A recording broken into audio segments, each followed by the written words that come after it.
Hello बच्चों, आपका हमारे चैनल में स्वागत है। बच्चों, आपको हम टेंस पढ़ा रहे हैं। आज टेंस में फ्यूचर परफेक्ट कंटिन्यूअस टेंस पढ़ाएंगे। इसके पहले के वीडियो में आपको फ्यूचर परफेक्ट टेंस बताए थे। फ्यूचर परफेक्ट कंटिन्यूअस टेंस का परिचय देते हुए पहचान बताएंगे, उसके जो स्ट्रक्चर है वो बताएंगे और हिंदी से इंग्लिश में ट्रांसलेट करके बताएंगे। तो फ्यूचर परफेक्ट कंटिन्यूअस टेंस क्या है, देखिए। फ्यूचर परफेक्ट कंटिन्यूअस टेंस, इसको हिंदी में कहते हैं भविष्य पूर्ण अपूर्ण काल, यानी कि इसमें कार्य चलता भी है और पूर्ण भी हो गया है। तो ये भविष्य की बात कर रहा है, तो इसलिए इसे क्या कहेंगे, भविष्य पूर्ण अपूर्ण काल। हिंदी में पहचान क्या हो जाएगी, हिंदी वाक्य के अंत में रहा होगा, रही होगी, रहे होंगे आते हैं और कार्य के आरंभ में समय भी होता है। और इसमें क्या रहता है, रहा होगा, रही होगी, रहे होंगे तो होगा ही, साथ में कार्य के आरंभ होने का समय भी दिया रहता है।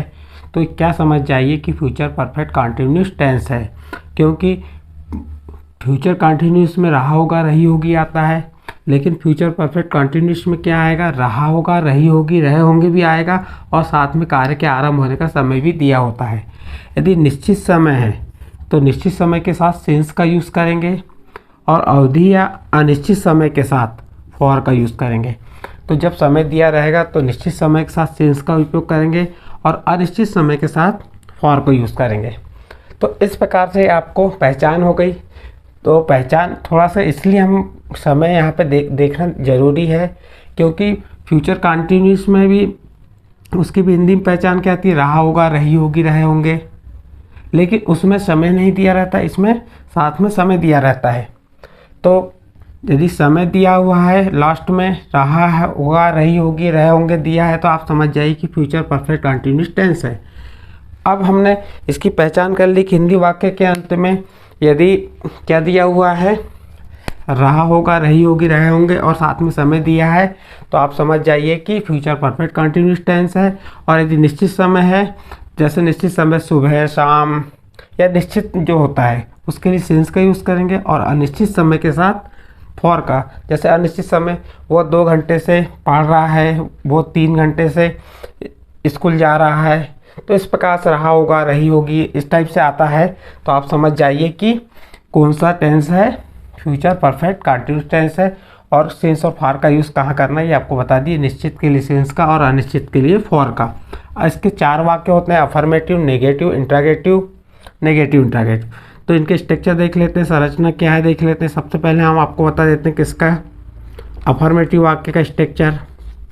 अफर्मेटिव को इंग्लिश हिंदी में क्या कहते हैं, सकारात्मक। तो क्या आएगा आपका, सब्जेक्ट, सब्जेक्ट प्लस विल या शैल, विल या शैल। तो इसका स्ट्रक्चर क्या हो जाएगा, subject plus will shall plus उसके साथ प्लस क्या आ जाएगा, have, have plus been plus verb की first form plus ING plus object, object plus time. क्या होगा इसका structure, subject plus will shall plus have के बाद बीन आ जाएगा प्लस वर्ब की first form plus ING plus object plus time. तो ये इसका स्ट्रक्चर अफर्मेटिव हो गया। अब नेगेटिव का बनाना है हमें सेकेंड।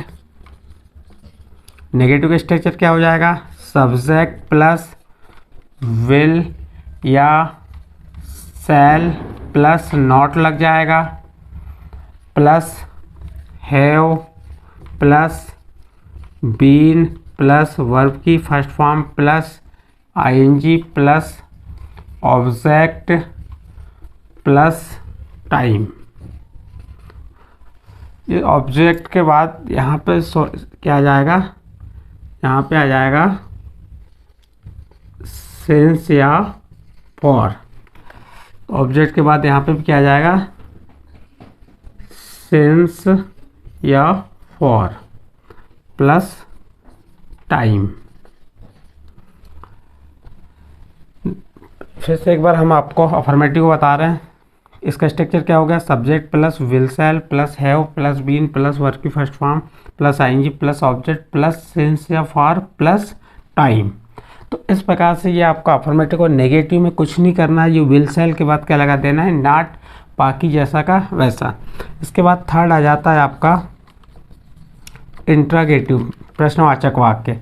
नेगेटिव को नकारात्मक कहते हैं, तो इसका विल शैल कहाँ जाएगा, सामने विल या shall plus subject plus have plus been plus verb की first form plus ING plus object plus since for plus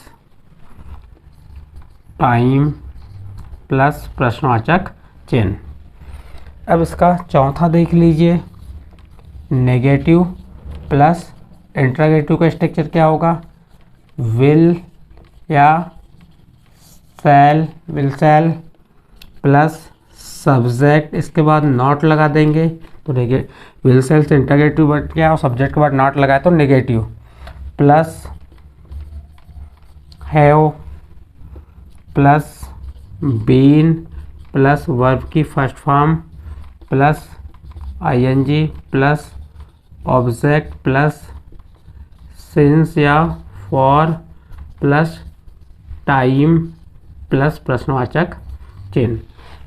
तो ये नेगेटिव इंट्रोगेटिव का स्ट्रक्चर हो गया। इस प्रकार से आपको मैंने चारों स्ट्रक्चर बता दिया।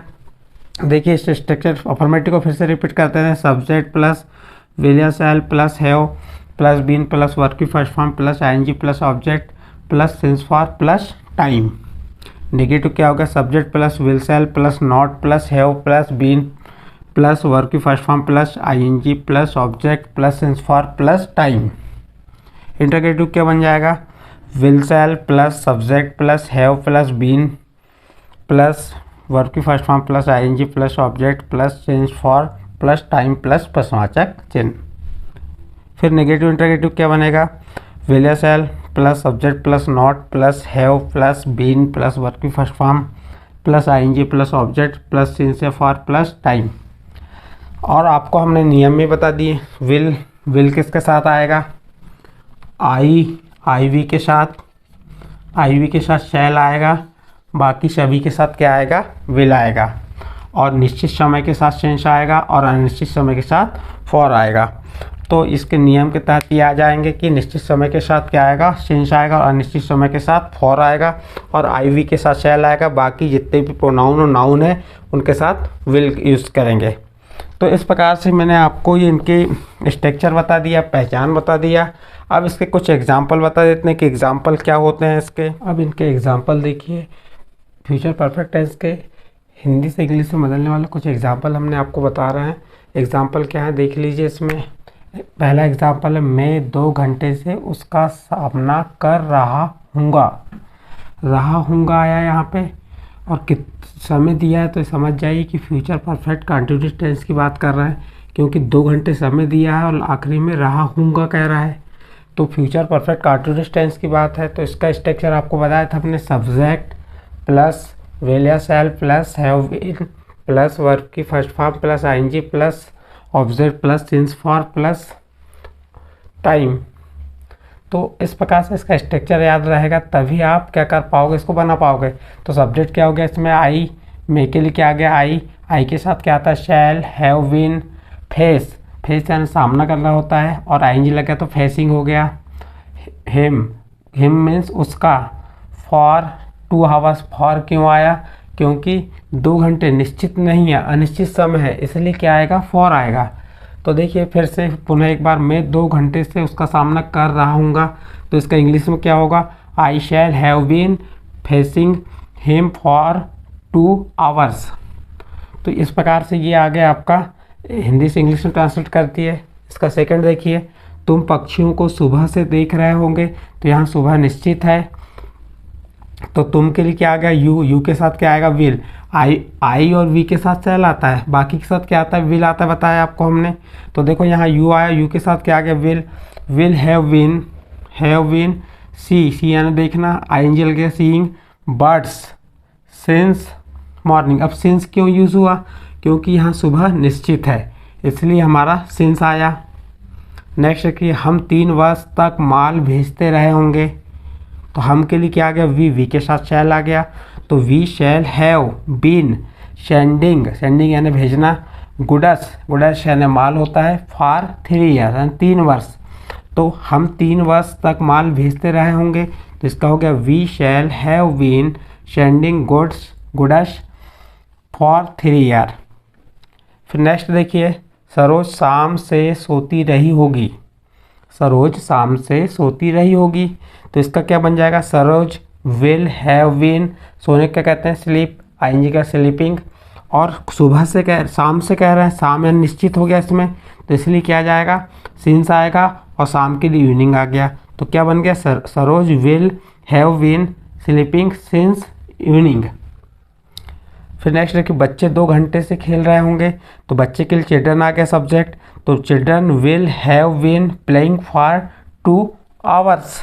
अब यहाँ पे फॉर क्यों आया, 2 घंटे निश्चित नहीं है, अनिश्चित है, कब के 2 घंटे निश्चित नहीं है, इसलिए अनिश्चित है, इसलिए क्या आएगा, फॉर आएगा। सविता 2 घंटे से तैर रही होगी, तो Savita will have been swimming for 2 hours, तो यहाँ पे भी 2 घंटे अनिश्चित है, इसलिए क्या लगेगा, फॉर लगेगा। यहाँ पे स्विम में डबल एम क्यों लगा, क्योंकि यदि एम के पहले कोई वॉवल आ जाता है तो उसको डबल एम कर देते हैं, उसके कॉन्सोनेंट को डबल एम कर दी, जैसे स्विमिंग, तो SWIM स्विम होता है, और MING लगा दी स्विमिंग, इस प्रकार से इसमें डबल एम लगा के एनजी वो स्विमिंग बना दी हमने। तो इस प्रकार से मैंने आपको ये अफर्मेटिव सेंटेंस बताया था, ये क्या हो गए, अफर्मेटिव सेंटेंस। अब आप इसको नेगेटिव भी हो सकता है, ये नेगेटिव में आते हैं, तो कुछ नहीं, आपको क्या करना पड़ेगा, बस जो हेल्पिंग वर्ब शैल के बाद नॉट लगा देंगे। सेकंड वाक्य में भी देखिए, यदि ये नेगेटिव में आता है, आपको नकारात्मक रूप में आता है, तो ये विल के बाद नॉट लगा देंगे, और इसमें भी शैल के यानी हेल्पिंग वर्ब जो रहती है, तो नेगेटिव बनाते समय हेल्पिंग वर्ब के बाद नॉट लगा देंगे। और यदि मान लो आपको इंटरोगेटिव बनाना, तो हेल्पिंग वर्ब को सामने लिख देंगे और लास्ट में प्रश्नवाचक चिन्ह लगा देंगे। और नेगेटिव इंटरोगेटिव बनाने कहता तो हेल्पिंग वर्ब सामने सब्जेक्ट के बाद नॉट लगा दिए और लास्ट में प्रश्नवाचक चिन्ह लगा दिए, तो इस प्रकार से नेगेटिव इंटरोगेटिव बन जाएगा। तो ये आपके इस प्रकार से आपके जो अभी हमने तो मात्र 6 एग्जाम्पल बताए, एग्जाम्पल बहुत से बन सकते हैं, इस प्रकार आप बहुत से एग्जाम्पल बता सकते हैं। ये तो मैंने आपको मात्र एक सैंपल के रूप में बताया, आप प्रैक्टिस के रूप में घर में कर सकते हो ऐसे अलग अलग वाक्य बना के। तो इस प्रकार से यहाँ पे आपका फ्यूचर परफेक्ट कंटिन्यूअस टेंस समाप्त होता है। और हमने यहाँ पे जो टेंस की सीरीज़ थी वो समाप्त कर दी है। अब इसके बाद वाले वीडियो में हम आपको टेंस को टेंस में कैसे बदलते हैं वो बदलना बताएंगे, टेंस चेंज इनटू टेंसों को कैसे चेंज करना है, फिर नेगेटिव इंटरोगेटिव में चेंज करना बताएंगे। ठीक है बच्चों।